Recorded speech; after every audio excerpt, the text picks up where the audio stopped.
ನಾನು ಕಂಡಿದ್ದು ಕನಸ ಇಲ್ಲ, ಇದು ನನಸಾಗಲೇಬೇಕು.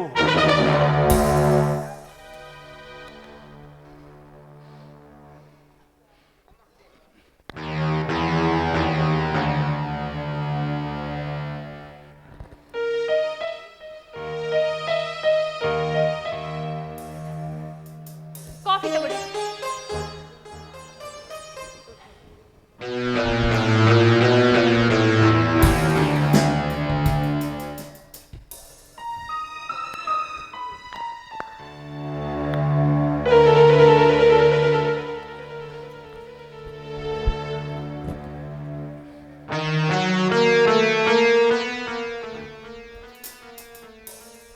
ಲಕ್ಷ್ಮಿ, ನೀನ್ ನೋಡ್ತಾ ಇದ್ರೆ ನನ್ನ ಮನಸ್ಸು ಅಯ್ಯೋ ಅನಿಸ್ತದೆ. ಆ ದೇವರು ನಿನಗೆ ಅಪೂರ್ವ ಚೆಲುವಿನ ಸಿರಿಯನ್ನು ಕೊಟ್ಟು ನಿನ್ನನ್ನು ಬಡತನದಲ್ಲಿ ಹುಟ್ಟಿಸಿ ನಿನ್ನ ಆಸೆ ಆಕಾಂಕ್ಷೆಗಳನ್ನೆಲ್ಲ ಮಣ್ಪಾಲ್ ಮಾಡ್ಬಿಟ್ಟ. ಆ ದೇವರು ತುಂಬಾ ಕ್ರೂರಿ ಅಲ್ವಾ? ಅಣ್ಣ, ನಮ್ಗೆ ಇವಾಗ ಏನ್ ಕಡಿಮೆ ಆಗಿದೆ ಅಂತ ನೀವು ಈ ರೀತಿ ಮಾತಾಡ್ತಾ ಇದ್ದೀರಾ? ಹಣದ ವ್ಯಾಮೋಹ, ಐಷಾರಾಮಿ ಜೀವನದ ಆಸೆ ಇದ್ಯಾವುದು ನಮ್ಗಿಲ್ಲ. ದೇವರು ನಮ್ಗೇನ್ ಕೊಟ್ಟಿದನೋ ಅದರಲ್ಲೇ ಸಂತೋಷದಿಂದ ನ್ಯಾಯ ನೀತಿ ಧರ್ಮದಿಂದ ಬಾಳ್ತಾ ಇದೀವಿ. ಅದ್ ಸಾಕಲ್ವಾ ನಮ್ಗೆ? ನ್ಯಾಯ ನೀತಿ ಧರ್ಮ ಪ್ರಾಮಾಣಿಕತೆಯಿಂದ ಹೋದ್ರೆ ಬದುಕನ್ನು ಎಂಜಾಯ್ ಮಾಡೋಕ್ಕಾಗೋದಿಲ್ಲ. ಒಂದು ಹೆಣ್ಣು ಹಣಕ್ಕಾಗಿ ಮಾರಿಕೊಳ್ಳುವ ದೇಹವನ್ನ ಜನ ಸೂಳೆಗಾರಿಕೆ ಅಂತಾರೆ.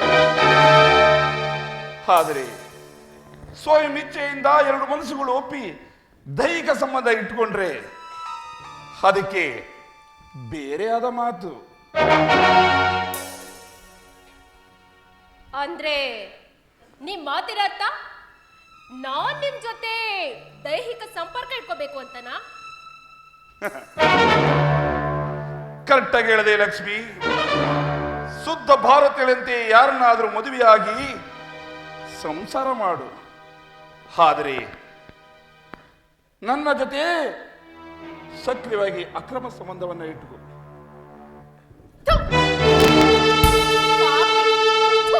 ನಿನ್ನ ಜನ್ಮಕ್ಕಿಷ್ಟು ಬೆಂಕಿ ಹಾಕ.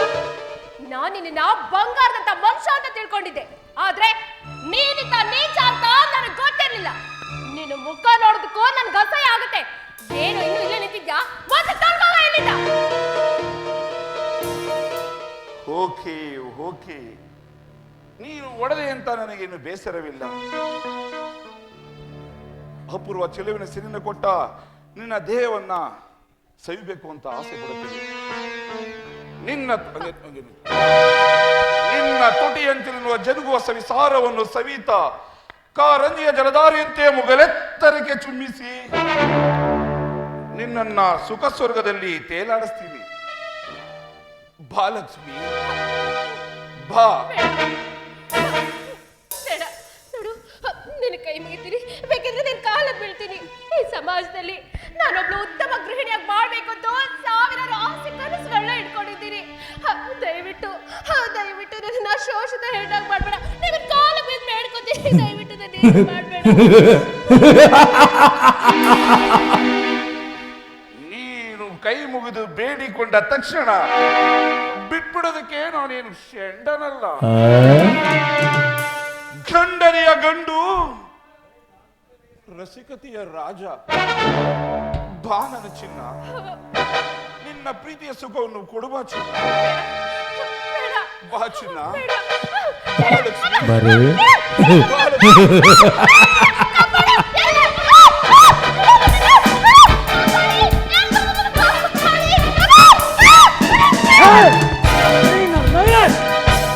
ನನ್ನ ತಂಗಿ ಮುಟ್ಟುವಷ್ಟು ಧೈರ್ಯ ಬಂದ್ಬಿಡ್ತಾನೆ ನಿನಗೆ. ನಿನ್ನ ರುಂಡನ ಚೆಂಡಾಡಿ ಮಾರಿ ನಾಯಿ ನರಿಗಳು ಅತಿ ಹಾರಾಗ ಲೋಫರ್ ನನ್ನ ಮಗನೇ. ಬಾಡೂರ್ ಮನೆ ಹೆಣ್ಮಕ್ಳು ಅಂದ್ರೆ ನಿಮ್ಗೆಲ್ಲ ಏನ್ ಬೇಕಾದ್ರೂ ಮಾಡುವುದು ಅಂತ ತಿಳ್ಕೊಂಡಿದ್ದೀರೇನೋ? ಹೇ ಆಕಾಶ್, ಉದಯ ಮೇಲೆ ಕೈ ಮಾಡ್ಬಿಟ್ಟು ತಪ್ಪು ಮಾಡ್ಬಿಟ್ಟೆ ಕಣೋ. ನನ್ನ ಮನೆ ಕಾಯಲು ಕಾಯುವ ನಾಯಿ. ನಿನಗೆಷ್ಟೋ ಧೈರ್ಯ ಇದೆ, ನೀನು ಮಾತ್ರ ಸುಮ್ಮನೆ ಬಿಡಲ್ಲ. ಏ ನಾಯಿ, ನಮ್ಮ ಬೆವರಿನ ಶ್ರಮದಿಂದ ನೀವು ಜೀವನ ಮಾಡ್ತಾ ಇದ್ದೀರಾ. ನಾವು ಕೂಲಿ ನಾಲಿ ಮಾಡಲಿಲ್ಲ ಅಂದ್ರೆ ಮಣ್ಣು ತಿನ್ಬೇಕಾಗುತ್ತೆ. ಮಾಡ್ದನು ಮಾಡಿ ಇನ್ನು ಮಗ ಹೊತ್ತ ನಿಂತಿದೆಯಲ್ಲೋ. ಏಯ್ ಬೊಗಳ, ನಿನ್ನಂತ ಬೊಗಳ ನಾಯಿಗಳನ್ನ ಸಾಕಷ್ಟು ನೋಡಿದ್ದೀನಿ. ನಮ್ಮನೆ ಹೆಣ್ಮಕ್ಳ ಮೇಲೆ ಕಣ್ಣು ಹಾಕಿದ್ರೆ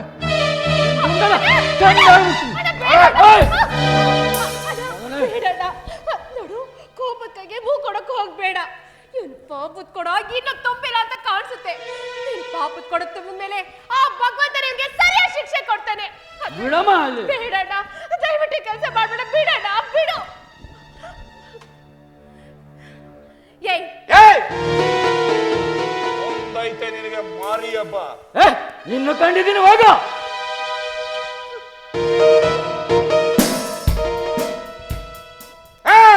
ಬರ್ತಾನೆ ಇರ್ತೀನಿ.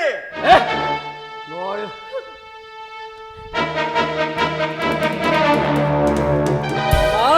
ತಡೆದು ತಪ್ಪು ಮಾಡಿಬಿಟ್ಟೆ ಕಣಮ್ಮ. ಅವನ ಕೊಂದಾಕ್ಬಿಡ್ಬೇಕಾಗಿತ್ತು. ಇಂಥ ವಿಷ ಜಂತುಗಳನ್ನ ಸುಮ್ಮನೆ ಬಿಡಬಾರ್ದಮ್ಮ. ಇವತ್ತು ನಮ್ಮನೆ ಹೆಣ್ಮಕ್ಳ ಮೇಲೆ ಕಣ್ಣು ಹಾಕೋನೆ, ನಾಳೆ ಶಿಕ್ಷಕ ಹೆಣ್ಮಕ್ಳ ಮೇಲೆ ಕಣ್ಣು ಹಾಕ್ತಾನೆ. ಅವನ ಕಣ್ಣ ಕಿತ್ತು ನಾಯಿ ಕುರುಡಾಗಿ ಮಾಡ್ಬೇಕಾಗಿತ್ತು. ಆಗ ನನ್ನ ಮನಸ್ಸಿಗೆ ಸಮಾಧಾನ ಆಗ್ತಿತ್ತಮ್ಮ. ಹೌದಣ್ಣ, ನಿನ್ನ ಅಂತರಾಳದ ನೋವು ಏನು ಅಂತ ನನಗೆ ಚೆನ್ನಾಗಿ ಗೊತ್ತು. ಸಮಾಧಾನ ಮಾಡ್ಕೊ ಅಣ್ಣ. ಇವತ್ತು ಸರಿಯಾದ ಸಮಯಕ್ಕೆ ಬಂದು ನನ್ನ ಮಾನ ಪ್ರಾಣ ಎರಡನ್ನೂ ಕಾಪಾಡಿದೆ. ನಿನ್ನ ನಮ್ಮನೆ ದೇವರೇ ಸರಿಯಾದ ಸಮಯಕ್ಕೆ ಕಳಿಸ್ತಾ ಅಂತ ಕಾಣುತ್ತೆ. ಇಲ್ಲ ಅಂದಿದ್ರೆ ನನ್ನ ಬಾಳು ನಾಯಿ ಮುಟ್ಟಿದ ಮಡಕೆ ಆಗೋಗ್ತಿತ್ತು. ಒಂದು ಮಾತು ಮಾತ್ರ ನಿಜ, ಒಂದು ವೇಳೆ ನಾನು ಶೀಲ ಕಳ್ಕೊಂಡಿದ್ದಿದ್ರೆ ಖಂಡಿತವಾಗ್ಲೂ ನಾನು ಬದುಕಿರ್ತೀನಿ. ಹಾಗೆಲ್ಲ ಮಾತಾಡ್ಬೇಡಮ್ಮ, ಹಾಗೆಲ್ಲ ಮಾತಾಡ್ಬೇಡ. ನಿನ್ನ ಕಾಯ್ಕೊಂಡು ಏನಿನ ಅಣ್ಣ ಬದುಕಿರ್ತಾನ. ನಾನು ನಿಂದಾನೆ ನಡೀತಾ ಇದ್ದಮ್ಮ.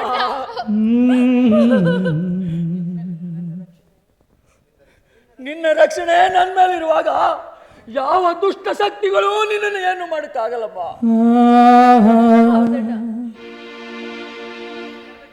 ಇಲ್ಲಿ ನಡೆದ ಘಟನೆ ಮರ್ತ್ಬಿಡಮ್ಮ, ಮರ್ತ್ಬಿಡು. ಹೌದಣ್ಣ, ಆ ಭಗವಂತನ ಆಶೀರ್ವಾದ ನಮ್ಮ ಮೇಲೆ ಇರ್ಬೇಕಾದ್ರೆ ಯಾರು ನಮ್ಮನ್ನ ಏನ್ ಮಾಡೋದಕ್ಕೂ ಸಾಧ್ಯ ಇಲ್ಲ. ಅಣ್ಣ ನೋಡು, ಇನ್ ಮುಂದೆ ನೀನು ಅವನ ಹತ್ರ ತೋಟದ ಕೆಲ್ಸಕ್ಕೆ ಹೋಗೋದು ಬೇಡ, ಬೇರೆ ಎಲ್ಲಾದ್ರೂ ಕೆಲಸ ನೋಡ್ಕೊಂಡ. ಆಯ್ತಮ್ಮ, ನಿನ್ನೆ ಹೇಳ್ದಂಗೆ ಆಗ್ಲಿ. ನಾನು ಬೇರೆ ಕಡೆ ತೋಟದ ಕೆಲಸ ನೋಡ್ಕೊತೀನಿ. ಹುಟ್ಟಿಸು ದೇವರು ಹುಲ್ಲು ನೀರು ಹಾಕ್ತಾನೆ ಇರ್ತೇನಮ್ಮ. ನಮ್ಮ ಜೀವನಕ್ಕೆ ಹೇಗೋ ನಡೀತದೆ. ಹೌದಣ್ಣ, ನೀನು ಯಾವಾಗಲೂ ಸಂತೋಷವಾಗಿರ್ಬೇಕಮ್ಮ. ಅಣ್ಣ, ನಿನ್ನಂತ ಬಂಗಾರದ ತಣ್ಣ ನನ್ನ ಜೊತೆ ಇರ್ಬೇಕಾದ್ರೆ ನನ್ನ ಸಂತೋಷಕ್ಕೆ ಏನಣ್ಣ ಕಮ್ಮಿ? ನಾನು ಯಾವಾಗಲೂ ಸಂತೋಷವಾಗಿ ನಗ್ತಾ ಇರ್ತೀನಿ. ಲೋಕಕ್ಕೆರಡು ಬೆಳಕಿನುಂಡೆ ಜಾರಿ ಬಿಟ್ಟೋಣ, ಲೋಕಕ್ಕೆರಡು ಬೆಳಕಿನುಂಡೆ ಜಾರಿ ಬಿಟ್ಟೋಣ. ಆ ಬೆಳಕಿನಲ್ಲಿ ಬಾಳಿ ಎಂದು ದಾರಿ ಕೊಟ್ಟೋಣ, ದಾರಿ ಕೊಟ್ಟೋಣ, ದಾರಿ ಕೊಟ್ಟೋಣ. ಬಾ, ಹಸ್ಕೊಂಡು ಬಂದಿದ್ಯಾ? ಅಡ್ಗೆ ರೆಡಿ ಮಾಡಿದ್ದೀನಿ, ಊಟ ಮಾಡುವಂತೆ ಬಾ.